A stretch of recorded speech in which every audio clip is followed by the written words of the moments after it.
If you want to pump your body and expand your mind, there's only one place to go. Mind Pump. Mind Pump with your hosts, Sal DiStefano, Adam Schaefer, and Justin Andrews. In this new and exciting episode of the Mind Pump, look, for the first 55 minutes, we have a lot of fun conversation. After that, we get into the fitness. Here's what we talked about. We start out by talking about baby showers. Adam is talking about how much he's looking forward to the 150 attendee baby shower he's having with Catrina. I hope you play those games, with the diapers. I guess the candy bar. It looks like poop or whatever. You'll see hilarious. You'll see what I'm talking about. Then we talked about weddings and family. Justin talks about his trip to Dr. Justin Brink's office because Justin is having hip problems, and Dr. Brink is trying to help him out. He is the oracle. Then we talked about KD. You know what I'm talking about. Kevin Durant.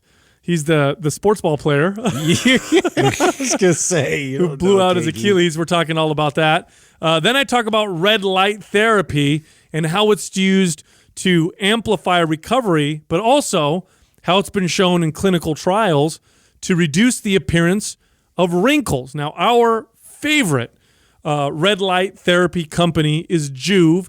They make the best red light panels that you can buy. They have the large ones to cover your whole body, and then they have the Go, which is the small panel.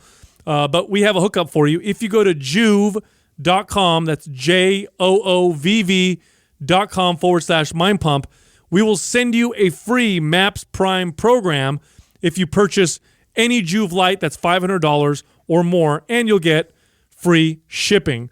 Then we talk about deep fake videos and how experts think it's going to affect our next election. Dude, it's already here. It's going to get really weird. Adam brought up a show on Netflix called The Black Godfather. Sounds pretty cool. I talk about the early evidence that's been unearthed of some of the first cannabis smokers that we've ever seen.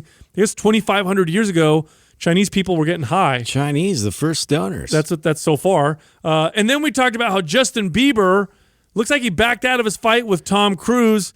He knew he was going to get an old man ass whooping. Oh, man, that old man strength.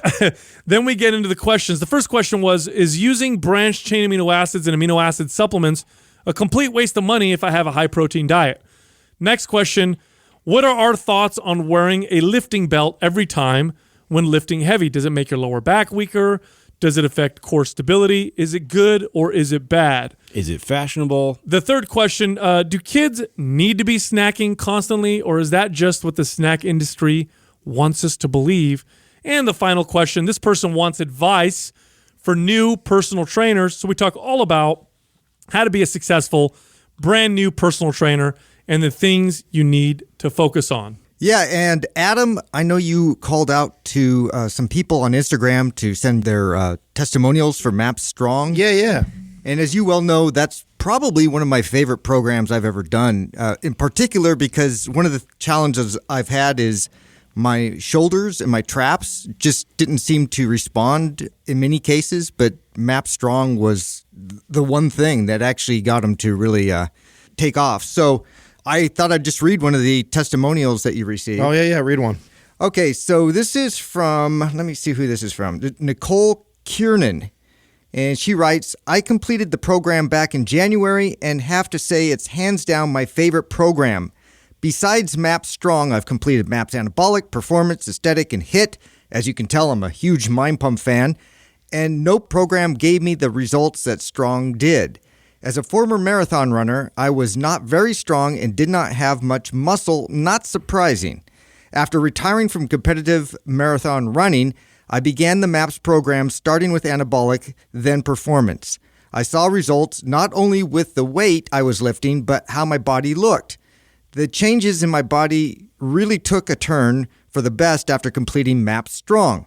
My boyfriend complimented how great my back and ass looked, which is a big deal since he's an ass man. Yeah, all right. He said he could visibly notice how full my ass has become. My pants even became tight in the ass. Lots of ass going on here. Hey. Now I know how Justin feels. Welcome to the club. But in all seriousness, MAPS Strong has been my absolute favorite program. Yeah, I've been getting from a percentage standpoint in terms of how many people have got the program versus how much positive reviews you get. Map Strong is turning into be the best reviewed program that we have, and I think it's because of the unconventional lifts. It's very unique and different training styles. So if you've been working out for a while, you try something like Map Strong, and it may be what your body needs to get it to respond again. Well, anyway, it's 50% off all month long.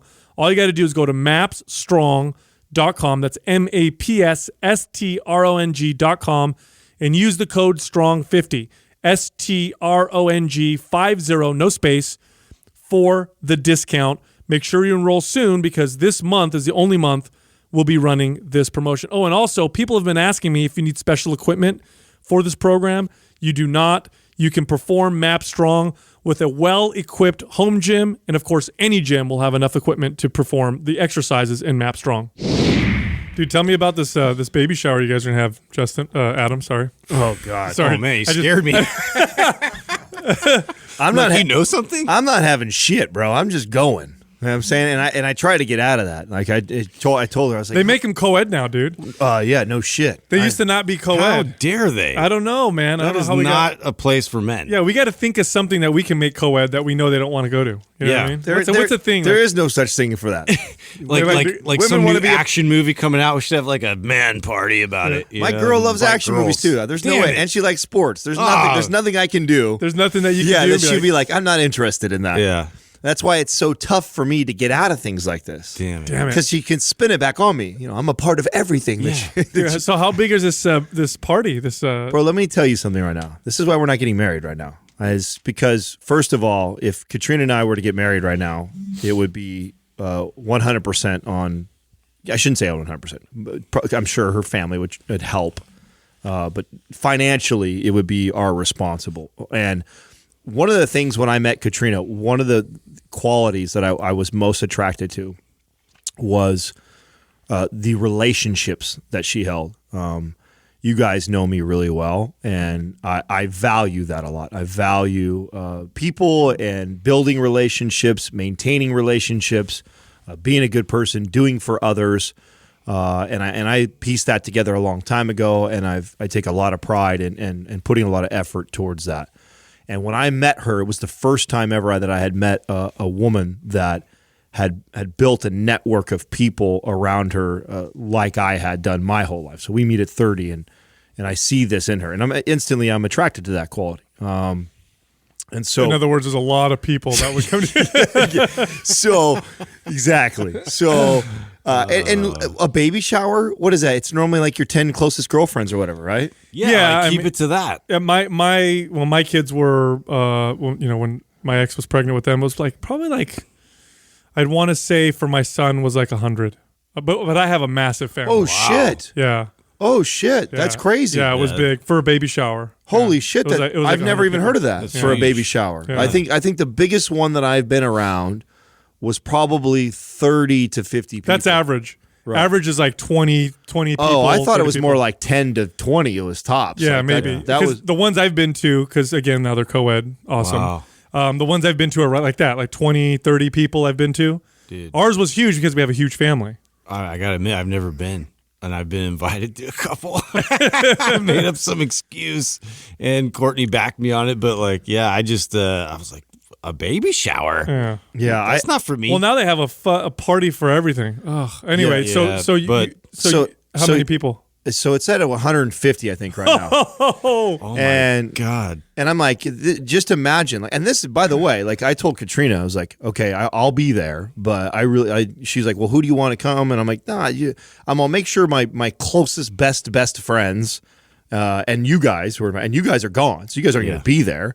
So I'm like, other than that, I totally would have gone. Yeah, I would have been there for, but I'm serious. Yeah, because it would have been good because we could have you know what I mean, pulled you out. We could go had a cigar smoke outside. So I've told her that this is your thing. You know what I'm saying? Do what I said. My only thing is this. Listen, let's not make it crazy where we spend a ton of money. I really don't. I mean, we got a bunch of stuff ahead of us that we're going to be spending a ton of money on, and so I don't want to add to that with this baby shower. She's like, I'll keep it small. yeah, that this is 150 people. This is keeping it small. So can you imagine what a wedding would be like? I mean, a baby shower is normally like a third of what, or less of what a wedding would be. Have you ever been to because my wedding was 200 people, which is big, but I've been to a wedding with 600 people before. Yeah, mine was like 150, I think. Yeah. Have you ever been to a massive wedding? Not 600. Larry's was pretty big. How many? Did you go to Larry's or no? Was that? No. Larry had like 350. It's just, it gets crazy. Yeah, Larry had a big. I mean, his wedding. But here's you get a wedding that big, and you're heading into six figures for a wedding like that. It's a lot. Because just to rent a venue that holds that many people, Oh yeah, the catering totally normally costs 30 to 50 grand alone, especially if you want somewhere nice. You know, Larry had his on a fucking golf course. Listen, so. I had the classic wedding, with all that stuff. I had that, and it's honestly, I think weddings are important for everybody else. Well, yeah, when you have like the closest people around you and they can hear you, make your vows, and it's a special thing. I get that. But they've become insane and big wastes of money is how they've become. Like 300 people, 200 people, even 100 people. Like, do you really need 100 people to come? Like, I'm thinking now it would be more like 20, 30, 40 people, maybe like the closest people. Well, I think the problem that everybody has, and the same problem that I know we would have, is at what number do you stop at, and then because what happens is then you invite this person. Like, well, if we invite them, right, you got to invite this person. You're like you can't like no kids. Actually, we did that on ours and pissed everybody off. Too. No kids. Yeah, no kid. That pissed everybody off. That's a great idea. I want now. Luckily for me, I have an amazing girl who doesn't care about these things as much. I mean, she cares more about carrying my last name, being married and being together forever than she cares about the white wedding like a lot of girls I know grow up dreaming to have. So I'm lucky about that. So thank God that she's like that, because I'll be the one to really push, like, we're going to go somewhere far. Hella far. That's the move. Hella far. And hey, make it if you can. Well, exactly. We'll invite all 600 people. You know what? Though, you may get surprised. I know. I know we will, because in the middle of Antarctica. Dude, I have a buddy that did that. Catrina's got a lot of friends. We both have friends that are successful and may go like, "Fuck! I always wanted to go to Taiwan. I'm gonna fucking make a vacation out of this." Dude, I have a buddy who did that. He booked his wedding thinking he was gonna book it in Hawaii. That would reduce the amount of people that would go, and everybody showed up. He's like, fuck, it's even more expensive than it would have been if I stayed at home. Man. No, I'm with you, man. I would prefer a small, intimate setting. It's one of those things, like in my family, people have a lot of kids, and so what ends up happening is you invite this aunt, and but you got to invite all of her kids, and so she's got 5 kids.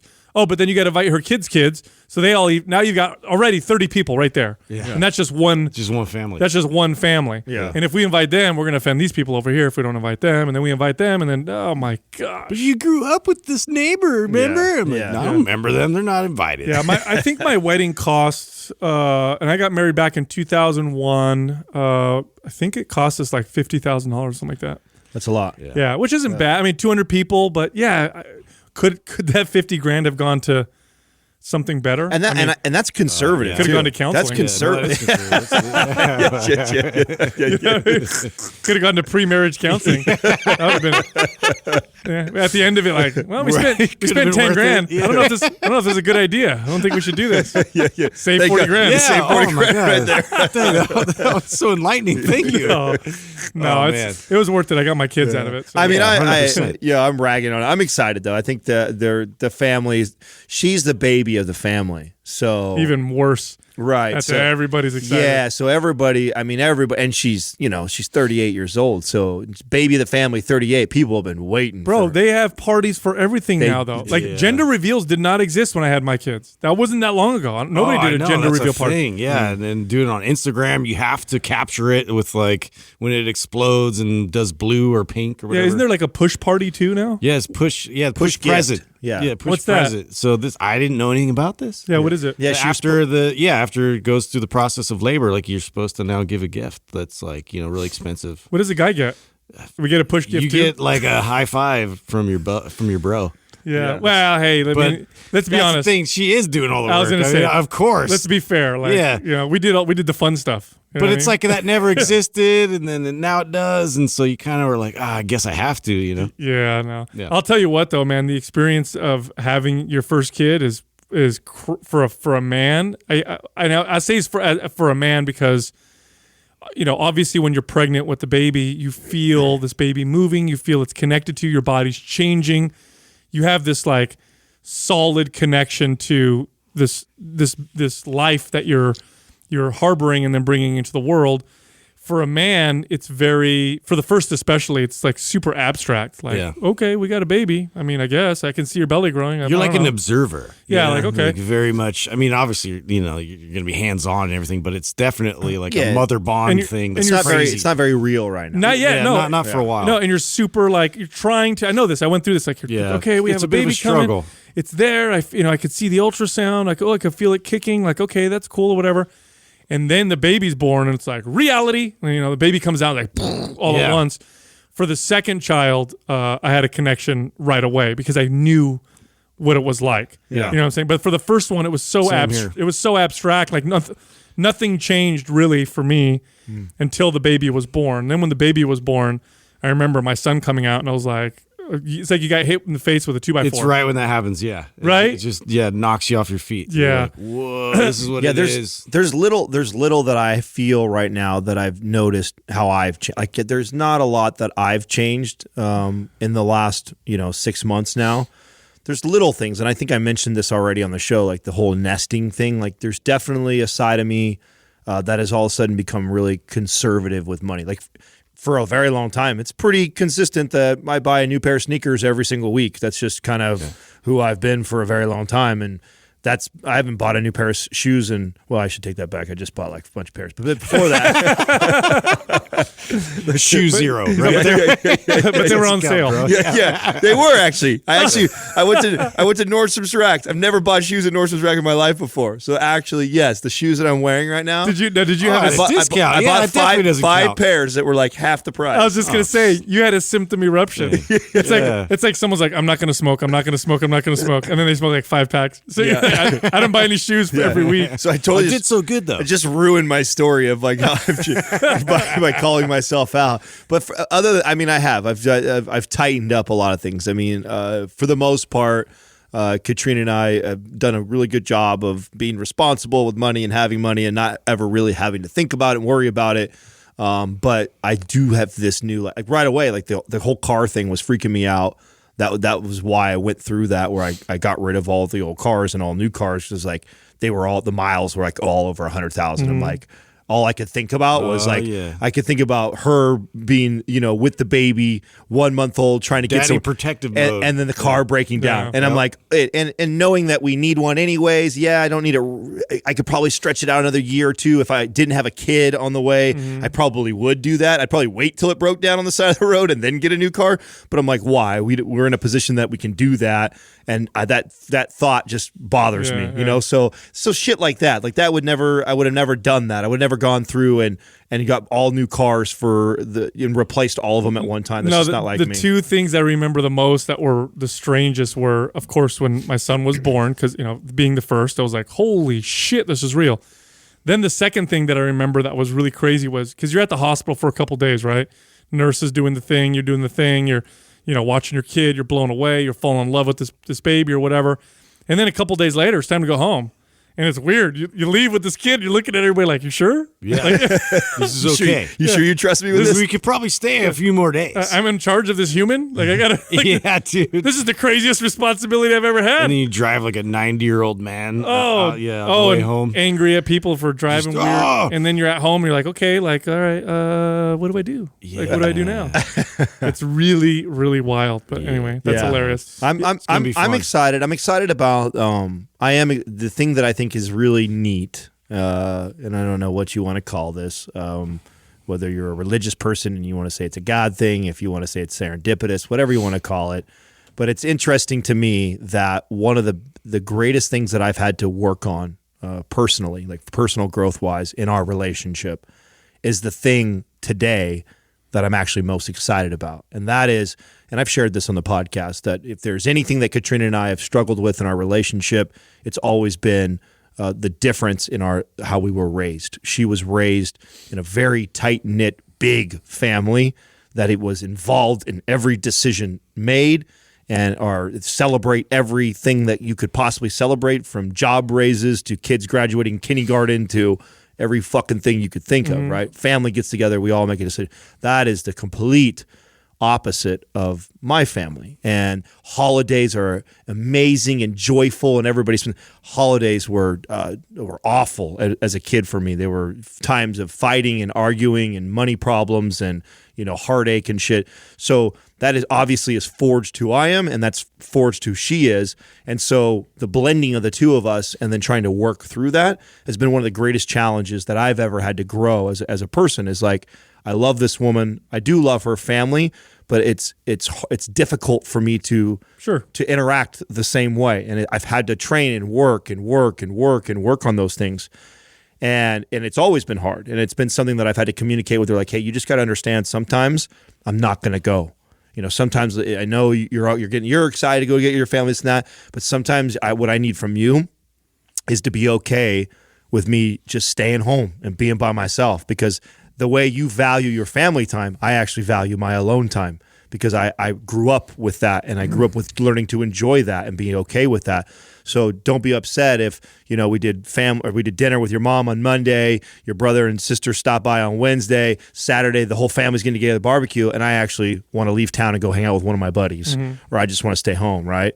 So those things, how we've worked through this. Well, what's dope is that we're heading into what will be probably, obviously, the most challenging, most demanding thing that we've ever done, which is have a child together, and the support from her family that's happening already. Now you appreciate that. Oh yeah. And I'm like, oh, this is cool. This is going to be really cool, that when this kid comes here, and I listen to all my other friends, and they're like, bro, you're gonna die. It's fucking yeah. You're never gonna sleep.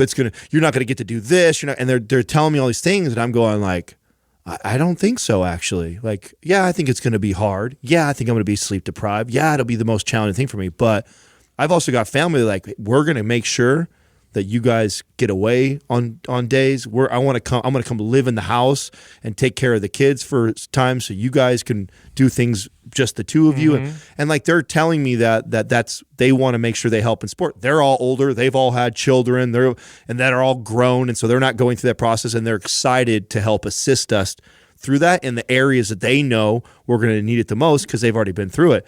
And I'm over here going like, oh, this is going to be nothing built-in support system. Nothing like family, man. You appreciate it totally. That happens for everybody. When you have kids, you really appreciate your family more than ever before because of that. So anyway. So yeah, I'm pumped about that. That's awesome. Yeah, that's awesome. Yeah. Justin, I wanted to ask you about your hip. Oh, yeah. Because I know you went to Dr. Brink's to get it looked at, and you've been... Yeah, I've been avoiding it for a while, like, and had just... At home, Courtney gets the brunt of me actually complaining. I try really hard not to be a complainer. But so what's the deal with it? It's been hurting for how long? Since you started the competitive hula hoop thing? Yeah, I started, doing the weighted hula hoops, and then that got out of hand and threw everything out of alignment. I have no idea, dude. I don't know if it was something when I was working out, deadlifting or squatting, where I just kind of started to tweak my hips a bit. But there was like a singular moment where I definitely like aggravated something, and then it just kind of turned into like a tightening and a bracing that just kept happening, where my body was just trying to protect my ball and socket joint, really. And so I've just been trying to adjust, because we do sit quite a bit in the studio, and we're talking, and then I have to jump into my truck and then drive like an hour and a half sometimes back over the hill.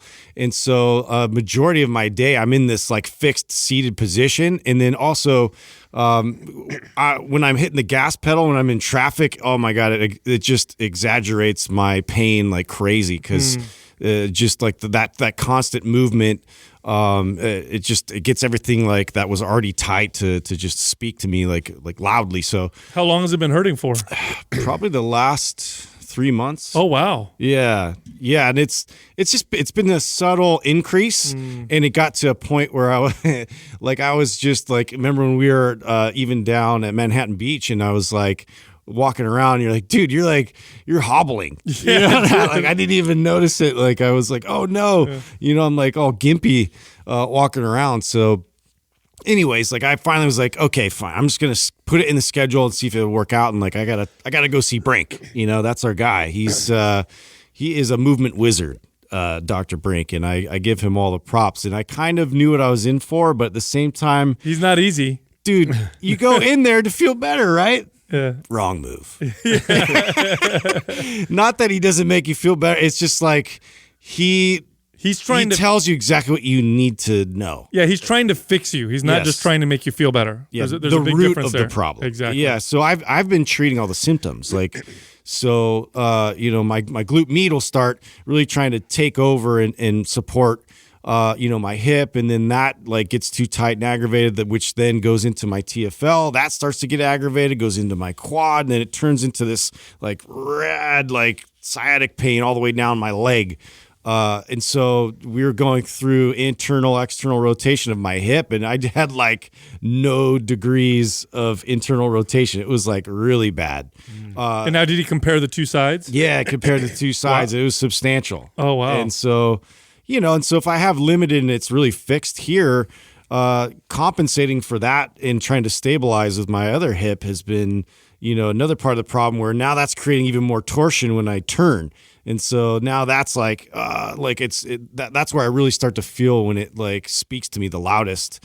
And so anyways, drops me into works with me on the table, kind of takes me through the range of motion. And then as he's like pulling my leg through internal rotation of the hip and then external, like I have to go through kin stretches with him. Right, pushing against him. Yes, pushing against him with my ankle and then away from him. He's trying to connect you to new ranges of motion, which for the listeners who don't know what that feels like, it's fucking hard. It's aggravating. It's a workout. Yeah. And it wasn't like it was super painful as much as, yeah, exactly. It was really hard. Like I was a struggle. I was already going in there in pain and then struggling through exercises. Like it seemed like I felt like I'm the worst patient, I'm the worst because I know exactly what he's doing, but at the same time, it's starting to make me mad because I'm like, oh, fuck, I knew it. I knew this is what I was going to be doing, and then he's like taking me out to do a 90-90 and get some good connection there. But now he's using blocks. And so I have these yoga blocks where I'm like elevated. And then even on the other side, you could see how I was compensating with my spine.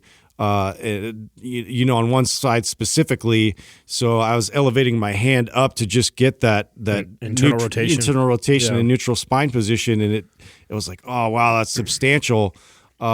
This was me, bro. Yes. I had bursitis in my hips, and like that was the same thing too. I would have to pull over when I was driving. If I drove more than 30 minutes, the gas pedal pain was so bad that I'd have to pull over and like stretch stuff. It would be on fire. I feel like someone's taking a knife and just sticking it into the side of my hip. Like every day, yeah, right now. Yeah, so dude, hip pain is like when you have hip pain, it's either one of two things. You're either really old, or it's because you do a lot of like heavy lifting. Son of a bitch. You know what I'm saying though? Yeah. Like people who have like hip problems, it's usually because they're old or because they do a lot of heavy lifting. It's like I do heavy lifting and I have like old man like habits. Yeah, that's like the combo. That's the better way to say it, because it's not just the heavy lifting. And what it was the heavy lifting in the sagittal plane all the time and not working on internal and external rotation. Like none of it. And so that's why and I know Jordan Shallow, buddy of Dr. Shallow, and us, we always go back and forth because he comes from the kind of old school camp and he's still young and spry. And so I always tease him. I'm like, because he teases me about like how much I swear by the 90-90 and all of it. I'm like, bro, it's because it fucking changed my life, dude. Yeah. I couldn't drive 30 minutes without someone feeling a knife in there until I put all the work in that Brink told me I needed to do. It was like, you need to address this. I saw how fucking terrible I was at it. Same thing. I couldn't lift my back foot off the ground. I remember when I first started that. Mm-hmm. I can get that shit fucking 2 feet off the ground. Yep. I mean, that is how far I've come. But I lived in that position for a year. Well, what blew me away He used you as an example for me. I'm like, shut up. I don't want to hear more about how Adam kicked ass at this. What blew me away is when we first did that with Brink, he would put us in that position and he'd say, lift your back leg. And you're like, it ain't going anywhere. Yeah, that's not possible. And then he would take his hand and he'd lift your leg for you, and he'd show you your foot basically, put it up next to your head. You'd be like, holy! And he's like, that's your range of motion. That's what you can do. You just can't connect to it. You're literally dead in that position. You have no connection, and that's where some of the problems come from. But well, hopefully it gets better, I'm working dude. through it. Yeah. Again, So you're just gonna use a cane for now, and just hobble along for a while. No, you're gonna see me dropping 90s every moment I can, basically in between sessions. Dude, speaking of injuries, did you guys see what happened to Kevin Durant? I heard you talking I heard about him. about it. You said he blew out his didn't see Achilles. Okay, so this is Did they win the game last night? Yeah, no, it wasn't last night. It was on Monday. Is it Just 3-3 now? barely. No, it's 3-2. 2-2. Tonight we play. This is Okay. Game 6 at our house. But We're gonna win. and I feel bad because I've been saying the whole time they're like, oh, we're better without Durant, and there's a part of me that actually wanted us to keep playing without him so we could try and overcome that. He decides to come back in. Now, mind you, typically when somebody has an injury like this, one, they rarely come back from it. I think they downplayed the injury from the beginning. The day he did it, I watched the thing live.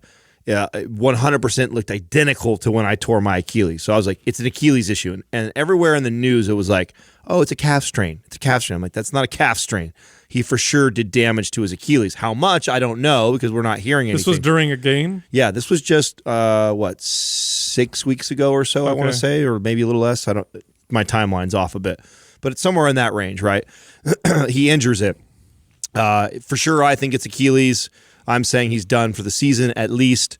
And then the news is leaking out that, oh, he might come back. He might come back. Yet we don't see him. He hasn't practiced yet. And before, the kind of protocol when an athlete gets back from injury is like he rehabs like crazy. Then they start to, get him into some basic movement by himself. And then they start to slowly integrate him into practice a little bit each practice for over the course of before you get into the game. Yeah, before you ever throw him in the game, you don't do that. Well, just last week, we get the word that he's practicing tomorrow. First time, we're like, oh shit, and that's the day before the next game. And this is also we're gonna make it or break it. This is our backs against the corner. It's 3-1. Right. That's the game you guys watched where they went up a 3. So it was the next game after that. They say he's coming back. Do you think this was Kevin Durant really pushing to get in? 100%. Yeah. This is why this. I'll forever be grateful for him. I'll always speak highly of him as an athlete because there's no doubt that he pushed really hard to get him. Now, at the end of the day, the general manager has the final say. So Bob Myers is the general manager for the Warriors, and he has the final say of no or yes. And of course, selfishly for the Warriors and the general manager, it's like, yeah, we need to win. We're going to lose. We're 3-1. It's like it's our best player. Yeah, I would if he says he's ready and he wants to go, let the guy play. And Bob Myers after the game was crying, because he felt so guilty, Of course, and felt so bad for letting him play. When I think we all knew that he shouldn't play, he comes out the game just fucking killing it, dude. Oh, sweet. Drilling every basket. He's within, I think it was, God, I want to say 10 minutes, man. I can't remember again, my timeline's off a little bit because I don't remember the exact time, but it was really early on in the game. Goes to make a cut, and it pops and completely severs the Achilles. Wow, and that's long injury. So to now heal. here's where this gets crazy. Check out how this, and this just goes to show you fucking wow, this guy put himself in line. Okay. So players have an opportunity pretty much one time in their career to sign their super max contract. And not all players get this. You got to be a badass. You got to. So when you first come into the NBA, you cannot sign the biggest contracts in the NBA. There's rules against that. They can only make so much money when you first get drafted. You first have to come in and prove yourself. Then when you re-sign, if you were the best of the best, then you have the opportunity for what they call a super max contract. But you have to be in the top 25 players to even be allowed to get the Supermax contract, which is typically a 7-year type of contract that's guaranteeing you, millions and millions of dollars. So Kevin Durant is on his last year of his contract before setting him up for his Supermax contract. Oh, that's terrible. So he's unemployed. And no team, no matter how amazing he is, They're going to want somebody who can't play. absolutely. He's in Achilles is a minimum year rehab. I mean, it's going to take him from now. It'll take him. He might even miss the next season. He's going to. Yeah. He's going to. If Hunter, no matter how fast he rehabs, there's no way he gets back before the end of next season. Oh, that's crazy. So nobody is going to sign him. He may not get signed at all next year, which is already crazy scary. Somebody will. It'll be a gamble, right? Like, okay, maybe he'll heal. Well, it'll be what we did with the DeMarcus Cousins. So the reason why we got DeMarcus Cousins was because nobody would touch him because he just came off an Achilles injury, and they knew that he couldn't play the whole year. We already had our whole stack team. We know we're good, and since nobody would give him money, we gave him the minimum contract, and he took it to be on the Warriors because be on the championship team. We knew he's going to ride the bench the whole year. He did. He rode the bench the whole year until just a couple months ago. He got his first game. He's only played a handful of games for us, and we paid him money. So, but because it was such low money, we could afford to do that. So someone will do that for Durant again this year. But you're talking about a guy who was up for $100 million. Dude. That's crazy. Well, bro, sports like this, it depends on the sport, of course, but you're signing up to sacrifice your body is what you're doing. It's modern day warriors, no pun intended. You're doing that in sports, especially something like football, where you're literally you're going out there and sacrificing your health 100%. Like, I am going out there, and I may not last past this play right here. Well, I tell you what. I'm definitely like, I have the athletic competitive mindset, but I'm also somebody who there's no way I would go back in that game. There's no way, knowing how I feel, like injury wise, like even where I'm at right now, like, and even though it's the championship and the possibility of playing, knowing where I'm at contract wise and knowing that this is my future depends on this. I guarantee his agent. Oh my! Now, do you think, you know how many millions of dollars his agent just lost? Now, do you think that if the Warriors were ahead, let's say it was, I don't think he would have came in. Right. Yeah. So you think because the stakes were so high? Yes. Oh yeah, he felt that, and I mean, you could see it like watching the game how it plays out. It's like he's like, I know we could win if I were able to contribute. So that's where I think, like, man, as a team member and watching him go through that and all that, you think that I'm not going to have the best fucking game I've ever had in my life for that guy. Yeah. I think they got, like, dude, watch the momentum swing. That's what I think is going to be really interesting tonight. I'm so pumped for tonight's game. To see what game. the energy looks like. Yeah, is to see. It's going to be crazy. Watch. And what's cool too is he came in and we came out the gates when he was in there. Like everybody, you could tell the way we started to play. Yeah. Then he goes down. Now everybody's like, and we won barely, 1 point.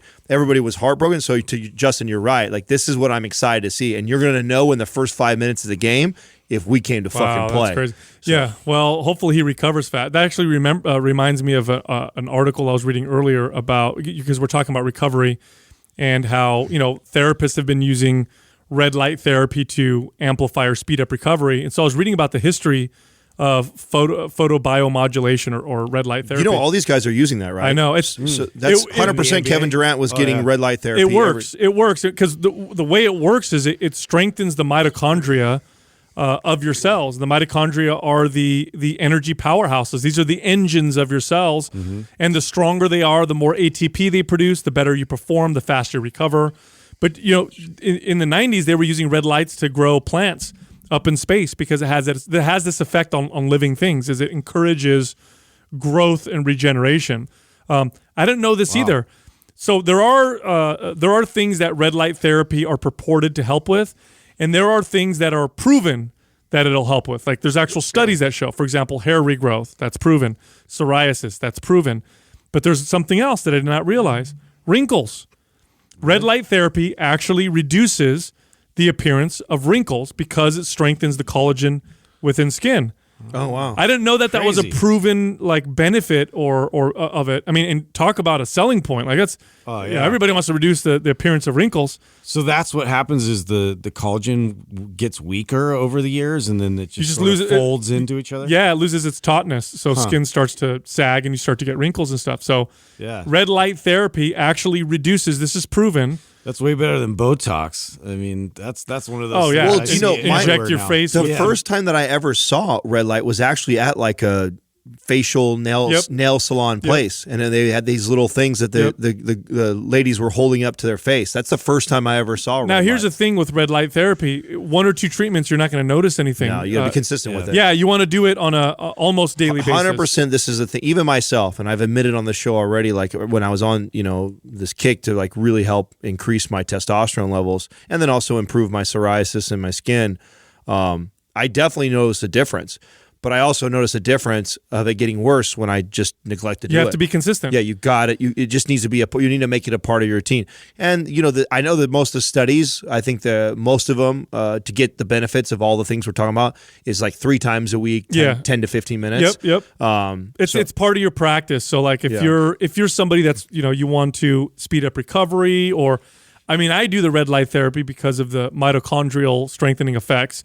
So that should help with athletic performance. I really don't care about wrinkles and stuff like that. But if that's something you're trying to treat, and you're like, I want to reduce the amount of wrinkles I have on my body or whatever, it's got to be a part of your practice, just like anything else. So, 10, that's why, with the at-home, Juve units, I think that's your best bet. Otherwise, you got to go to a salon. The Go. Yeah, I use that one, and that's interesting. You bring that off to tell Courtney, because she's actually got like a few of those little Botox things, injections, and has a doctor that does that. But to actively prevent by using red light that's a much better option. I would think so, 100%. Dude, have you guys ever seen like just that?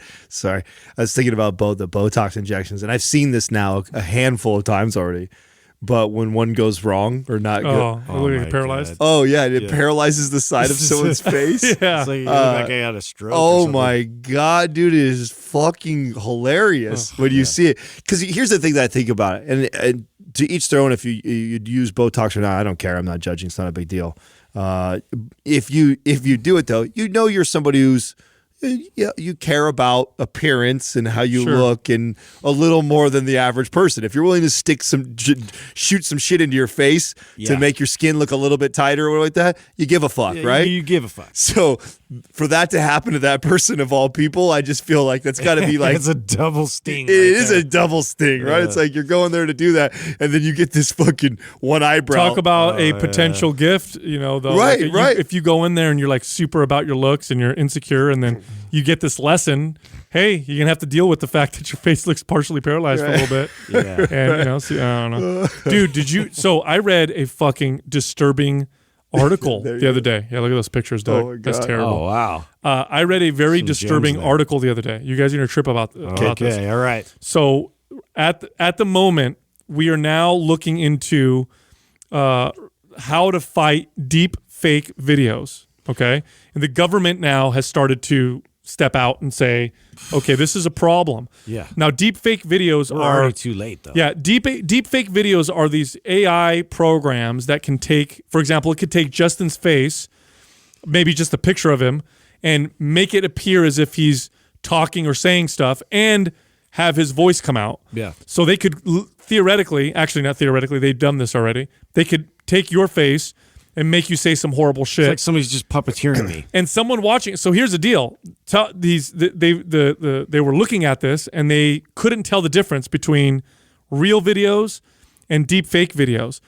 And so they brought forth some top AI researchers, and they said, "Hey, is this going to pose a problem in the 2020 election?" And they are like, "Yep." They said, "Oh wow, already." Yes. Man. The deep fake videos will probably play a role That's already happening? in this next election, for sure, in the election following. And these experts are saying, That's crazy. Here's what these experts are saying. They say basically they're saying we're fucked. Yeah. They said we're outgunned. Yeah. We're so behind. How do you know what's real? This explains a lot of like the regulation that they're trying to put in on Facebook and things like that. Why we're seeing so much movement in there is they have to foresee that.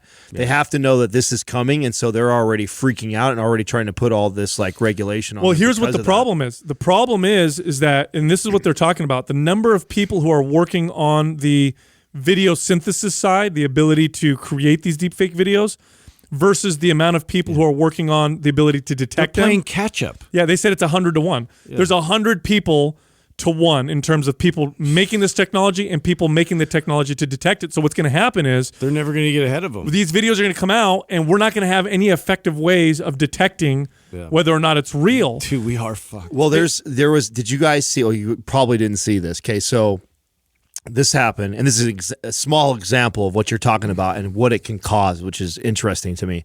So when Kevin Durant fell down and tore his Achilles and he went down, there was a good portion of the arena, because they were in Toronto, that actually cheered, and they got huge criticism for that, cheering when somebody went down. Well, so you're a piece of shit if you do that. Right. So that was like kind of this, there was a little bit of, shit talking afterwards. The news covered it a little bit. And so there was definitely like some negative energy around some of the Toronto fans that actually cheered over it. Right. And it wasn't the whole arena. It was just, there was enough to where you could see it on television that people standing and clapping when he went down and laughing and stuff like that. Wow. And so it got a lot of pub. So Barstool Sports, and I don't know if they did a repost or they actually created this or not, and it got me. I actually, had I not read the comments and everything else, it totally wheeled me in, and I got like enraged for a second, like, what the fuck? So they had on Barstool, there's a bar in Toronto that is completely packed. Like, I mean, it's shoulder to shoulder. There's probably 200 people inside there, and on this massive big screen, they're watching the game. And they're showing this clip, and Durant goes down, and the whole place, fucking bottles of champagne being posted. Right. My God. Fake. It's fake. Yeah. That was actually a World Cup championship games or World Cup like goal. Up, dude. Right, but they put the video, and it was so hard that you didn't know. So what it caused is like, man, this people being outraged. Yeah. Just like now all of a sudden Toronto is being pieces of shit from Toronto, and like all this, and it's like, whoa, look at all these people that are attacking something that was totally fake. Well, so think about this. Like, now what's going to happen? Perfect example. What's going to happen, right? What's going to happen is 100% people from either side of whatever debate you're on, whether it's politics or whatever, are going to create these videos, and some of them will be subtle. They're not going to make obvious ones, right? They'll make them subtle. Right, like that. That's so subtle, like to where you wouldn't question, and it's already, I already have that notion because I watched the game, right? I already kind of think that Toronto, wow, that's right. I can't believe some people off of I'm already kind of thinking that, I can't believe that Toronto fans would cheer that. And then I see that and I'm like, what the fuck? Right. So here's what'll probably happen is at first it's going to be effective, but then it's going to happen so much, people are going to become apathetic. Yep. And what ends up happening when you're apathetic and you stop trusting everything, you just revert right back to your old beliefs. And it's going to be a very interesting future when a picture and a video can no longer be trusted. Worthless. It's going to be his word against my word, and it's going to be very, very weird. It's going to be real strange when you can watch. I'm going to be able back to handshake deals, bro. I'm going to be able to pull up videos of opposing politicians saying terrible shit, and I'll be like, look, this is what he said. Can you believe that? And you'll be like, well, that's not real. Yeah. You know what I'm saying? Yeah, even if it is real. Or even if it is real. Yeah, you'll start to disbelieve You'll start to see people getting caught doing things, and then they'll be able to use that as their defense. That wasn't me. That's a deep fake video. Yep. And they'll say, well, prove it. Well, I can't. I don't have the technology. It's going to be really a nightmare. It's going to be really weird, and they're saying that they're expecting some of this shit to get used for this next election. I think it'll play a small role in this next election. I think in the following election and then the one after that and forever on, it's going to be really fucking weird. Do you think that we will change the way we actually... It's going to change our behaviors. Well, I mean, even how we elect a president. Oh, yeah. I don't know. I'm trying to think of... Because this is the first time in history, right? I'm trying to think, how would we solve this? I guess we would have to use Yeah, this is how I would think it would happen. we'd have to use a medium that everybody trusts. Well, this is what I would think. I would think there would be a medium that would be Like verified. yeah, and it would have to be something like, and I'm just totally spitballing, like, but I would imagine it would look something like this, where it's like, okay, each candidate has a 5-hour long form, opportunity to speak on this trusted platform where they speak for 5 hours, and that is all that you can use to make your vote or decision on who you want to put forth. And they'll have to like confine it like that, because all the other stuff that's being shared on social and in newspapers and in on media sites and things like that will not be trusted. That they'll have to be something that is a non-biased media whatever that puts out this content. Well, people will that always you have to make your decision like around that. People right? can always question that too, though, right? Like, look what's already happened with media. Like, nobody trusts the news anymore. People write reports, and it's always like, well, I can pull up an article that counters that, and I don't trust. How often have you done this? Well, you'll pull up an article to prove a point to a friend, and your friend doesn't even read the article. They immediately go, "Oh, that publication? Well, they're already biased." From BuzzFeed. Yeah, or I whatever. don't trust them. So now that's going to be extended to video, which used to be like you couldn't fuck with video. I put up a video. That's what happened. That's what happened. Yeah. Well, with this shit, so here's what I think is going to happen. I think it's going to go like it was back in time, where the only stuff that's going to be trusted is shit right in front of your face. Well, where it's going to be more important for these people to go and do these live events, so people can actually see what's going on. Now, do you think it's just another reflection of what we kind of have an example of in like newspaper and magazine? Like, we all know that there's certain magazines that are National Enquirer. Will you say that? And if I told you, if I read an article to you in there and you try to use that as an argument, Bro, name one news organization that isn't questioned as being biased. You can't. You can't. You can't. CNN. There's no source that's liberal. pure. MSNBC, liberal. Fox, conservative. Your local news network. Oh, they're all liberal. Or they're all whatever. Like, good luck, man. This is going to be a very weird time that we're entering. I think it's going to be more. We're going to start placing more value on that person's stuff. You can be slided liberal or conservative, but still report truth, right? But that's not the point. You can report truth, and I think oftentimes they do.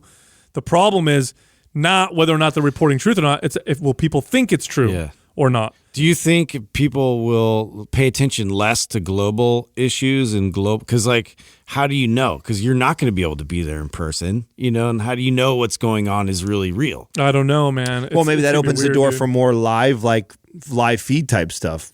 Yeah. And so that's how you'll just stream it. Like if I want to hear Trump talk about something like that, I'm not going to watch it on CNN or Facebook. I'm going to watch it directly through. But here's the problem, and I'm 100%. Like his portal. I'm right? 100% on the same wavelength as you. But here's the problem: once that seed of distrust has been planted, you become paranoid. So just even now, The knowing tinfoil hats are coming out. Yeah, exactly. Now knowing that deep fake videos exist and that it's going to be a big deal.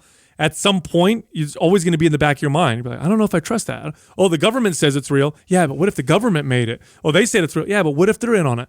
Now nobody trusts anybody anymore. It's going to be fucking I wonder wild. how this was back, when, is it Orwell or, when they had that War of the Worlds broadcast over the radio?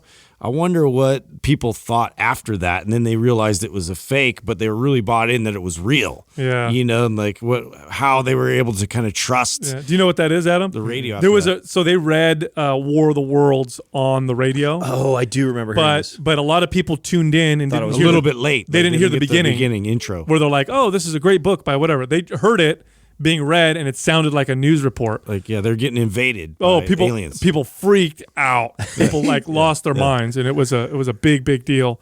I don't know, man. It's going to be really, really weird, but it's kind of crazy. I mean, look, here's the deal.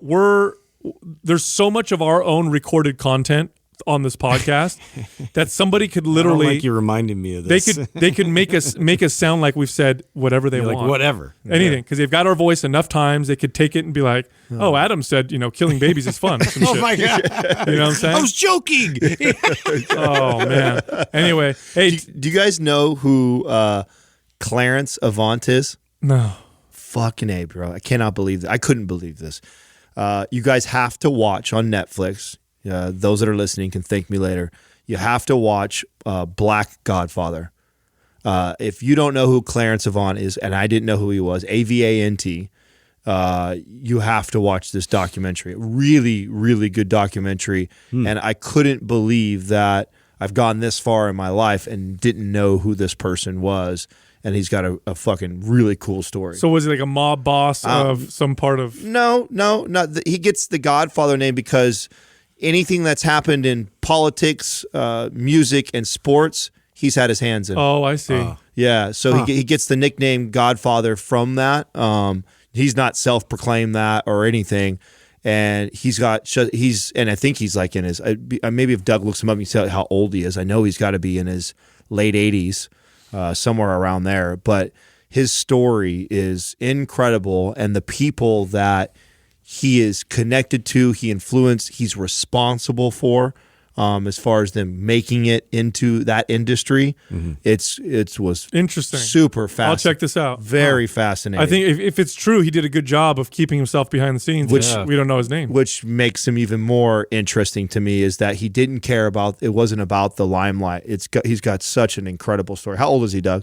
I think he's about 86 or 87. Oh wow. Yeah, Okay. yeah. I'll check that out. Yeah. Hey, And- did you guys read the article about the oldest records of cannabis smoking that we've ever found ever? They just found. Oh, the tomb one. I saw. Who shared that? Was it you? This was in China, and they uncovered these archaeological remains, and through their, I forgot how they are able to date things. They use something that measures carbon dating or something, whatever.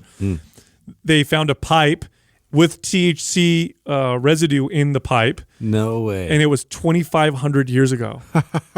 So 2,500 years ago, some Chinese some stoners people back were then, huh? were smoking cannabis and utilizing it for its hallucinogenic properties, for its ability to alter consciousness. It always interests me thinking about where were we and how as humans and decided like, you know what? Let's roll that shit up right there and let's light it on fire and inhale it and see like how. Well, we've been, things burn. Obviously, we've been around plants that have burned on accident because of fires and stuff like that. But also, right, so you think like a patch of marijuana plants burned and someone's like, God, I feel good It today. smells weird over here. Well, I bro, feel better today than think I about I ever think I have. should huff some more of it. Well, think about it. Marijuana by itself has a very strong, distinct smell, right? So it would have gotten noticed by people anyway, like, oh, what's that smell? yeah. And for a long time, for thousands of years, humans have burned aromatic plants for the type of smoke and smell that they produce. That's a good theory. I like where you're going. So somebody and probably the way they, burned it like for seeing the smell of it. Or yeah, whatever. and they didn't smoke it the way because like they didn't smoke it like people do today. What they would do is they would get the marijuana plant and then they'd burn it and then you'd sit around it in a tent and breathe in the smoke. This is how they Like in oftentimes teepees or Yeah, this is what they would do with aromatic plants. And so the first time they did that with cannabis, it was probably a spiritual experience. You didn't know what to expect. You're breathing this in. All of a sudden you get high and you're probably like, this is thinking like you're in an alternate universe or whatever. So when was it a good idea to go eat mushrooms off of cow shit? Oh, You know what I mean? well, That wouldn't have been my first idea. that happened. I guarantee you that happened before anybody ever inhaled cannabis because well, they probably watched animals eat it and then act accordingly. yeah, I mean, why do we eat anything? Somebody Yeah, that's true. Somebody's got to try it. Somebody was starving and was like, all right, I guess I'll try this out. It was probably Stan's acting weird. It was probably a woman because the women were the gatherers, and so they were probably gathering, and they probably ate these mushrooms. And there's a lot of there's some evidence, but a lot of speculation that women were the first to develop these ideas of spirituality and of an afterlife because they're the ones that consume these mushrooms, and their husbands came home from hunt. And they're like, And she's I like- got some shit to tell you. Yeah. This is cool though that they We should be in a find polyamorous relationship. You think it was? it just told me the cow shit just told me. Yeah. I need to bang your friend. Trust me, it's all good. He's like, can I bring your friend? Oh, that was too good, dude. No, like I want to verify this, though. I don't know if this is true or not. But Courtney told me that I guess they found too, like in ancient Roman times, that they actually were eating some plant that was like a form of contraceptive, and they ate it out of extinction. Oh, interesting. Yeah, I'm gonna have to look into that. But like there's a lot of these examples of advanced like societies that it's always fascinating for me to see. Like there was a lot more there than you even realized. How far they got. Chinese medicine is thousands of years old, and they explained it in ways that are not how Western medicine explains things. They use things like meridians and qi and energy or whatever. But does Chinese medicine and herbs and the way they apply them have applications? For 100%. They 100%, like we talked about this on one of our earlier episodes, Chinese medicine has been using fasting to treat cancer for thousands of years. Yeah. And now we have the evidence to show that it actually helps, cancer.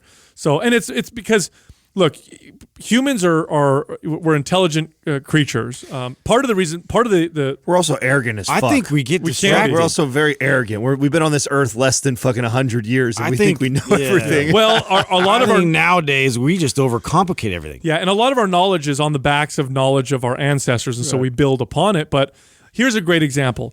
You go to any prison where you have a bunch of inmates who've been in there for 10, 15, 20, 30 years.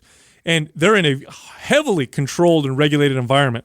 They develop ways of communicating with each other. They have entire underground economies. Yeah. They have ways of getting things and creating things. They create devices to tattoo each other. They create their own alcohol out of fermented fruit and shit. And I watched one documentary where this one prison has floors, and the way they communicate with each other is through the pipes of the toilets. They empty the toilet of water.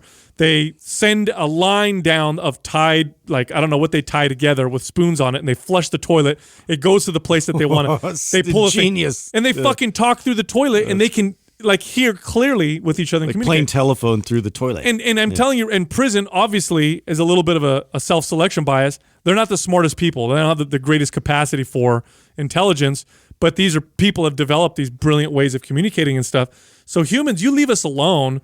We're not distracted. If we're just laying around at night staring at the stars, over hundreds of years, we're going to develop complex ways of explaining when the next comet is coming and developing calendars and all the constellations. I mean, all that shit was thousands of years ago. They could predict when there'd be another solar eclipse just by watching the sky. So I'm not surprised at all at some of the stuff. But I do think that these psychedelic plants played a role because it literally gets you outside of your box. So if here you are, you're kind of a primitive human acting a bit like, animal instinct. Then you eat this mushroom and you're just like, there's an afterlife. You know what I mean? And that's like an idea that nobody ever thought of. Like, what do you mean there's an afterlife? I die. Like, no.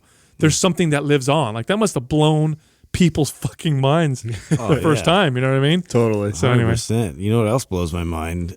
Justin Bieber backing out after throwing that tweet out. Oh, he did. What? Like, why even mention that? He said he was joking or something. Dude, such bullshit. He's like, yeah, Tom Cruise. You got scared. He goes, Tom Cruise will kick my ass. He goes, I'm real skinny right now. I'd have to really train for it. And I was totally joking. That's so dumb.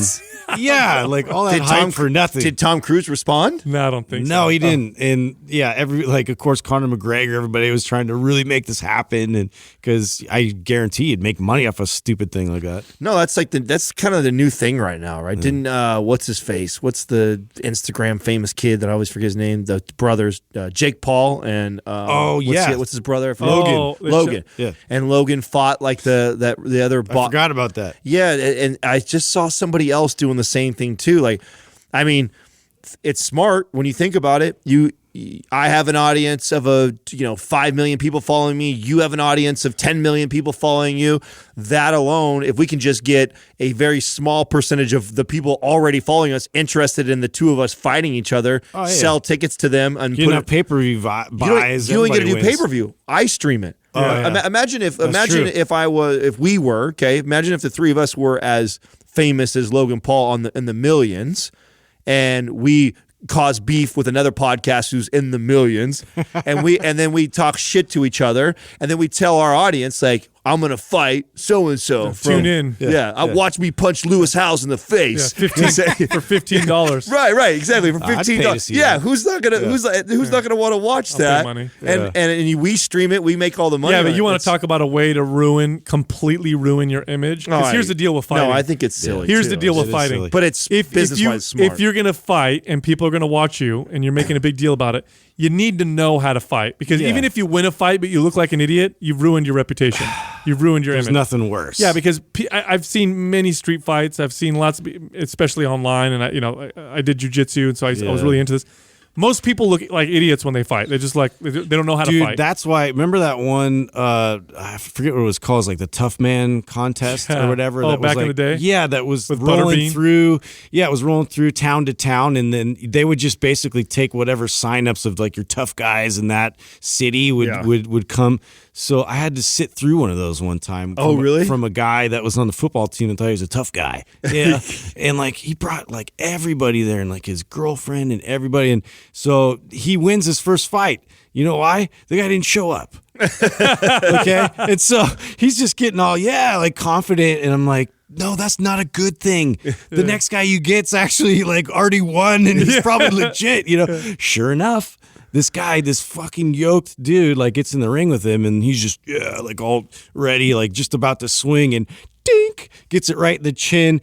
5 more hits on the way down. He's out for like 30 seconds, and just like that, like in a snap of a finger, and like half the football team's there in the stands, like, oh no! I put my hat down real low. I start walking out. I don't know him. Oh, that's the problem with fights. That was awful. Somebody idea. always gets hurt. It was an awful idea. This Quaz brought to you by Organifi. For those days you fall short on getting your organic veggies or whole food nutrition, Organifi fills the gap with laboratory-tested certified organic superfoods to help give your health and performance the added edge. Try Organifi totally risk-free for 60 days by going to Organifi.com. That's ORGANIFI.com. And use the coupon code MINDPUMP for 20% off at checkout. First question is from Just Another Mike. Is using BCAAs and amino supplements in a high-protein diet a waste of money or still beneficial? 100% waste of money. Total waste of money. Yeah. It's almost a waste of money for pretty much everyone, regardless if you're on a super high protein. Well, here's you don't need to be on a high protein diet for it already to be a waste of money. No, let's break it down. So protein is made up of chains of amino acids. Okay, that's what proteins are. So if you're consuming a high protein diet, you're getting lots and lots and lots of individual amino acids and the branch chain variety of amino acids. There's 3 amino acids that qualify as branch chain amino acids: leucine, isoleucine, and valine. And so if you took, if I took a scoop of branch amino acid powder to give me more branch amino acids, there's like 10 of those scoops in like half a scoop of whey protein. Well, in terms of how many branched amino acids you're going to get. And the logic behind it, it's similar to what we talk about with protein intake. Why it's absurd that you have bodybuilders that are taking 3 grams of protein per pound of body weight. There's a threshold. At a certain point, the body is not assimilating anymore and isn't helping you build any more muscle. No, your body's assimilating it. It's using it as energy, but it's not helping you build more muscle. Right. Yeah. It's just extra calories. And here's the other thing with branched chain amino acids in particular. There is some evidence that consuming high amounts of branched amino acids can cause depressive-like symptoms in people. Now, why is that? Well, they seem to suppress the creation of certain key neurotransmitters that make you feel good. So if you're one of these people that's bought into I need to have like just ungodly amounts of branched amino acids, and by the way, I used to do this. And so you're walking around, you have your high protein meals. So you're already eating your, if you're a 200-pound guy, you're already eating your 200 plus grams of protein a day. On top of that, in between your meals, you're sipping on your fruit flavored branched chain amino acid, supplement or whatever, so that you have extra amino acids.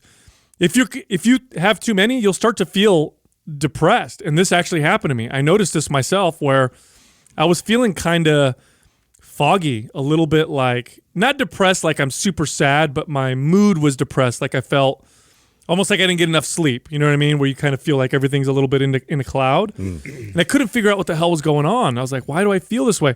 So I literally Googled branched chain amino acid consumption and depression.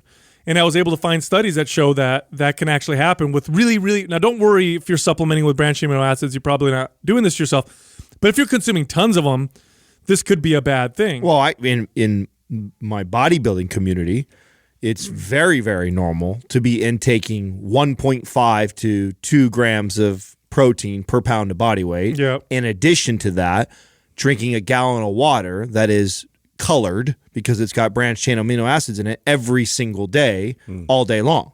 So it's not that uncommon for someone in that space to do this. Yeah, they reduce serotonin, that's the neurotransmitter, and they also lower other brain catecholamines. And they've done these in animal studies. And there's studies now that are showing where they're going to start looking at branched chain amino acids as biomarkers of major depression. But I mean, this is a big like fear thing or whatever. But if you're consuming a lot of protein and then you're throwing a lot of branched amino acids on top of that, you may run the risk of just making yourself not feel as good, which is the opposite of why you're probably supplementing with the first place.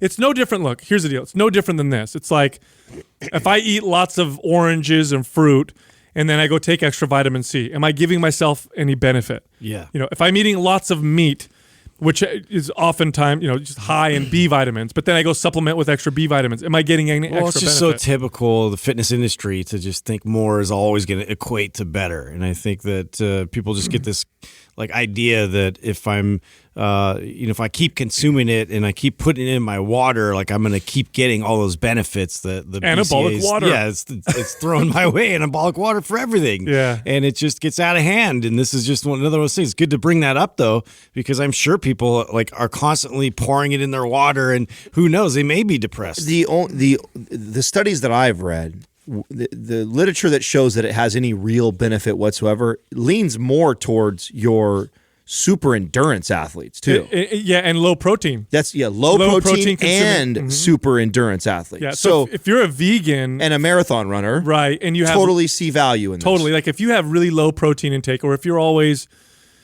kind of reaching the minimum amount of protein that you need to be consuming. You may benefit from supplementing and you're also this endurance athlete, right? CrossFitter, marathon runner, somebody who is pushing the body for an extended period of time and relatively extreme.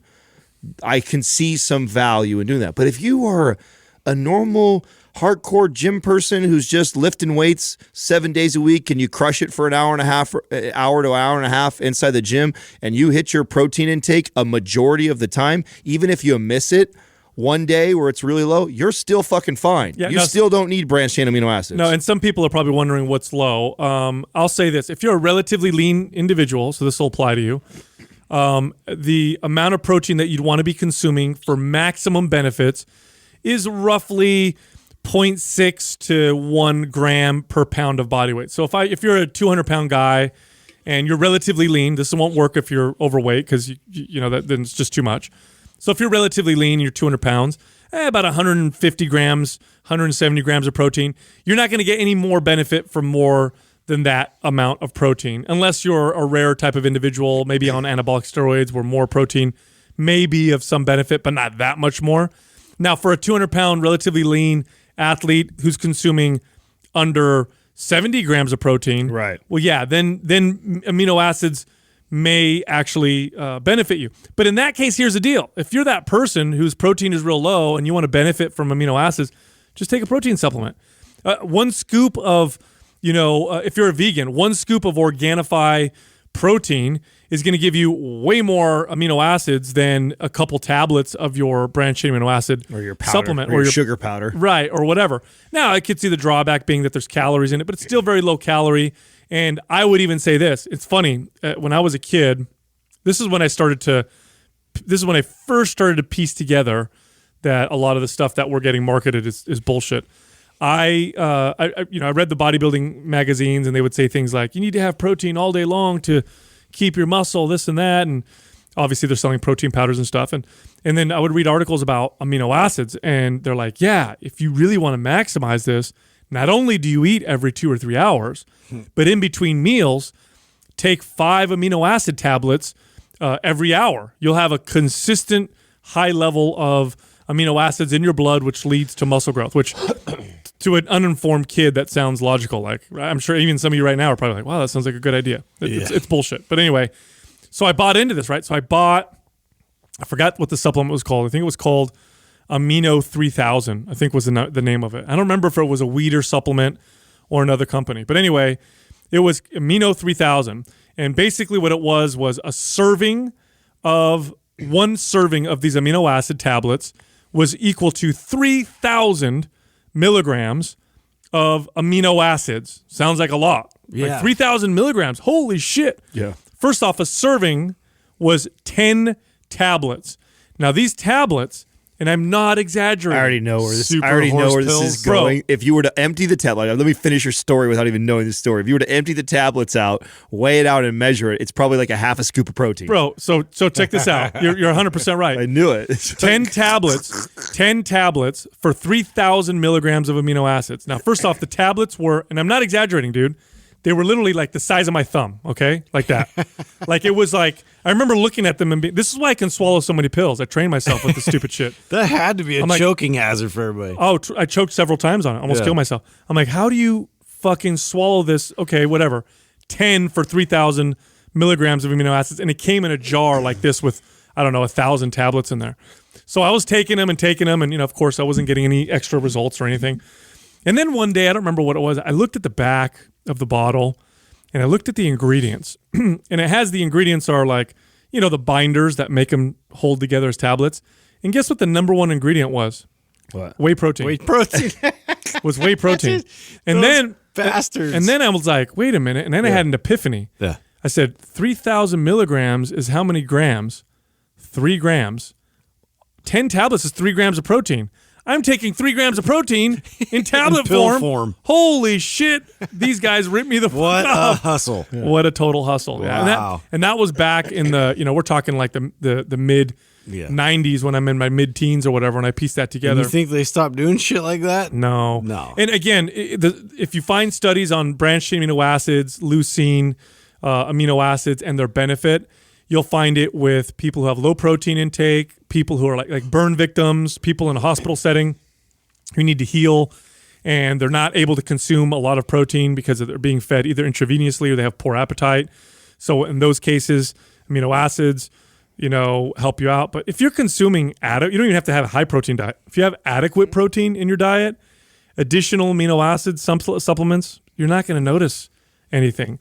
It doesn't really do anything. It's just popular because they've been around for so long and there's so much marketing that surrounded them for so long that if I just say it, if I add branched chain amino acids to anything, it makes it seem like it's more muscle Like building. something's going to happen. Yeah, like you know, birthday cake mix with added branched chain amino acids. Anabolically enhanced. Yeah, bodybuilders going to be like, fuck, that's the birthday cake I'm going to buy. Well, I think the bodybuilding community still subscribes to it because they look at it like, oh, I'm on a cut for 6 weeks. I'm calorically restricted. I'm also doing cardio. I'm also pushing myself in the Want gym. to prevent catabolism. Exactly. Yeah. I'm trying to prevent my body from, which is the same thing that you see the knuckleheads that actually take it while they fast also. Like, Oh, yeah.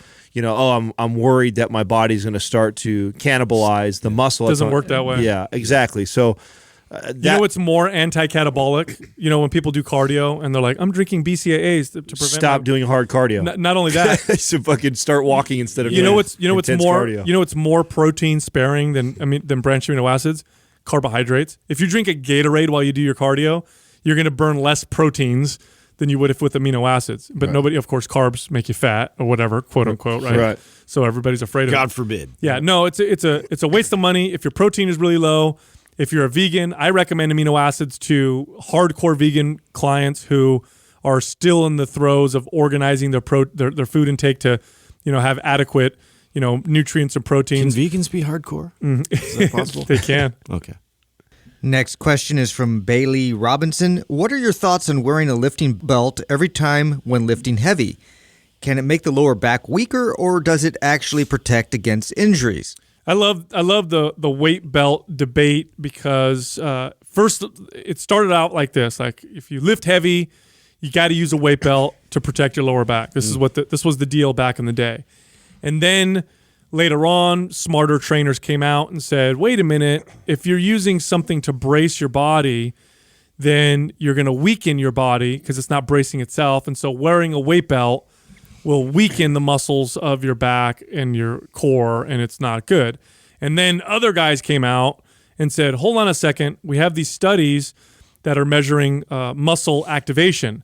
And wearing a belt doesn't lower muscle activation. In fact, it raises muscle activation in certain parts of the core. Therefore, wearing a belt is better for your back and core activation. Yeah, but the caveat is how it actually recruits and actually how it changes the way your core activates. That's right. Everybody was wrong. Everybody was wrong. All those guys were wrong. Wearing a weight belt, what a weight belt does for you is it creates an external force that your core can push out against and create more internal core stability. So what happens when you're lifting heavy and you're not wearing a weight belt is your body has to brace its core. Your core has to brace itself, draw in a little inward. bit. Well, think of it this way. Think of it like if you were to hold your hand up in the air right now and try and push against the air and to flex your shoulder as hard as you can, and how much tension could you get in your shoulder pushing in the air? Like none, or very little, right? And flexing your shoulder as hard as you can. Now take your hand, put it against the wall, and push as hard as you can and see how much you can activate and push. But it's different. It's different, right? Because instead of your core drawing in a little bit and bracing, which is what happens when you don't wear a belt, that's the natural way that your core stabilizes. When you wear a belt, your core pushes out against the belt. Yeah. That's why the belts that are most effective are the wide powerlifting ones that are wide in the front, like they're on the back. Those bodybuilding belts with the skinny front. Skinny front, yeah. And what are you going to push against? Yeah, they're super ineffective in comparison. Yeah. So your core pushes out against the belt. That creates more stability, so you're more stable. But here's the problem with that. If that's how you learn how to stabilize your core always, when you don't wear a belt. You're relying on that process. Yeah, and as soon as you don't have a belt on, you're fucked. You can create some problems. But I mean, this is well known with strength athletes. Like if you talk to powerlifters or strongmen, they actually train themselves on pushing out against the belt. There's actual, like if you've never wore a weight belt before and you put it on your body and you go try and squat as much as you normally can, if you're well trained without a belt, you may actually find that you can't squat as much because you're not used to the dynamics. Fat girl presses? Yeah, the fat girl presses. Right. Robert Ober showed us. Map Strong. Yep. And it's to teach you how to brace against the belt. Technique, which I thought was a brilliant way to do it. Yeah, the first time I wore a belt, I wasn't able to lift more because I didn't know how to use it. Now I've been using it so long that I can add, I don't know, I think 30 pounds to my lift. I think it's a really great tool, and like to Justin's point that he said earlier, the industry, what we tend to do, more is always better, they assume. And this is not one of those things that the more you use it, the better off you are. Absolutely not. In fact, you want to intermittently use it, I think, or train without it. If you're a normal person, no need. And you're not trying to hit PRs and push your body beyond limits, and you're just trying to stay healthy and strong and fit and lean. Like there is no place for a belt. Like you do not need to go get a belt whatsoever. But if you're in a place where you're stretching limits and you're trying to hit PRs and you're interested in that and you're intrigued by pushing your numbers higher than you've ever seen, then it's a tool that can help assist that. And because it's a tool that can help assist it, and a tool can be wielded to hurt you also, be careful with it and use it accordingly. So personally, I rarely use a belt, but I pull it out every once in a while because it's a day that I decided, hey, you know what? I'm going to stretch myself today. When I start getting towards my upper limits of my squat or my deadlift, I'm going to strap on my belt for that last set. But I don't do it every heavy set that I do. It's occasionally when I know I'm going to push beyond limits that I know that I could do without it. Yeah, it's definitely, it's stretching yourself. Like for me, I definitely would consider it if I was to compete or to challenge myself beyond my natural limitations and working with my body. Like I'm really pushing my body outside of its current state. And so that would be something like, I was thinking about strongman, training or powerlifting, like that kind of stuff. I would want, at least psychologically too, that I had that sense of security and train with it, because like the amount of weight that now we're applying to our joints and being able to control that whole process, like I feel like that extra bit of security psychologically would help as well to get through that. Well, if you're going to compete in a sport that allows you to wear a belt, you'd be stupid to not train in a belt and use one, because you can lift more if you know how to use a belt properly and you're trained in using a belt. You can go beyond your means. Yeah, you're going to be able to lift more with the belt. That's a fact. I mean,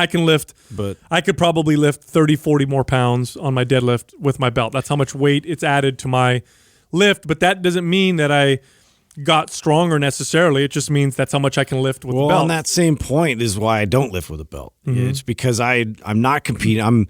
I'm trying my best to.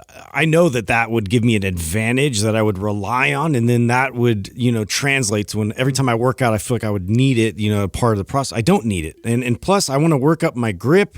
I want to work up my core strength. I want to work up my stabilizing my joints so it can properly handle this kind of stress and load and distribute it well throughout my body. So to stretch myself to where I currently am is always the goal for me. Yeah. Now here's the thing: can a belt weaken your core? Yeah, if you wear it like a lot of idiots wear them. Like if you wear your belt throughout your whole workout, where you're not really using it to brace your core, you're just doing your curls and your pec deck and your side laterals and stuff like that. So the belt is literally just sitting there, stabilizing you while you're doing all these exercises. Yes, it could definitely weaken. It's like a squeam almost. The squeam is like way worse, right? But then it can definitely weaken your back.